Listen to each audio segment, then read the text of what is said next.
Penguin, म्याव, गद्दार, खोके, मर्दाची औलाद, चंपा, बेडूक आणि टरबुजा असे कितीतरी शब्द महाराष्ट्राच्या राजकारणानं जन्माला घातले। अर्थात हे शब्द काही महाराष्ट्राच्या राजकीय संस्कृतीचा अभिमान वाढवतील असे नाहीतच मुळी। मात्र आता यात आणखी एका नव्या शब्दाची भर पडली। तो शब्द म्हणजे बांबू। पाहुयात बांबू शब्दावरून मुख्यमंत्री शिंदे, संजय राऊत आणि संजय शिरसाट यांच्यात कसा रंगलाय कलगीतुरा। महाराष्ट्राच्या जनतेला शिवराळ राजकारणाची आता सवय झाली आहे आणि या शिवराळ राजकारणाचा बांबू पॅटर्न सध्या जोरात चर्चेत आहे। त्याचं झालं असं की मुंबईतल्या यशवंतराव चव्हाण सेंटरमध्ये राज्यस्तरीय सामाजिक न्याय परिषदेचं आयोजन करण्यात आलेलं।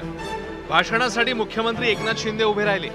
बांबू लागवडीचं महत्त्व सांगता सांगता त्यांनी मोर्चा संजय राऊतांकडे वळवला। बांबू हा ऑक्सिजन जास्त देणारा, कार्बन डायऑक्साइड जास्ती शोषून घेणारा, बांबूचे एवढे बाय प्रोडक्ट आहेत की आपण विचारही करू शकत नाही। त्यामुळे खूप मोठ्या आणि काही लोकांना बांबू पण लावायला पाहिजे। अरे एक भोगा निघालाय तो दुसरा चालू आहे।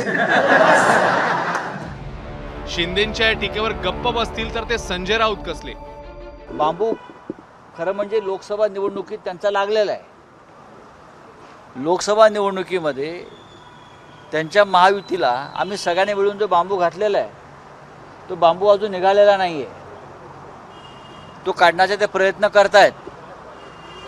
त्याच्यामुळे त्यांना स्वप्नातसुद्धा बांबू बांबू दिसतो, एवढा आतमध्ये गेलेला आहे तो बांबू। आणि विधानसभेला हा बांबू आरपार जाईल हे लिहून घ्या। आणि ह्याच बांबूचे फटके या सगळ्या गद्दारांना लोक रस्त्यावर मारतील। ठाकरेंच्या शिवसेनेच्या संजय यांनी सोडलेला बाण परतवून लावण्यासाठी शिंदेंच्या शिवसेनेचे संजय धावून आले। खऱ्या अर्थानं आम्हाला बांबू लावायची कुणाची ताकद नाही हे आम्ही वारंवार सिद्ध केलेलं आहे।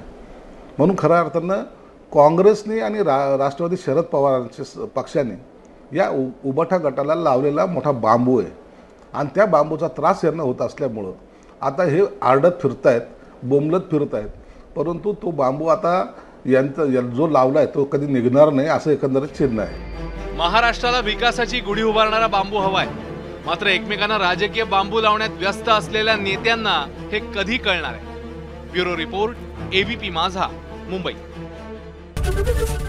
एबीपी माझा, उघडा डोळे बघा नीट।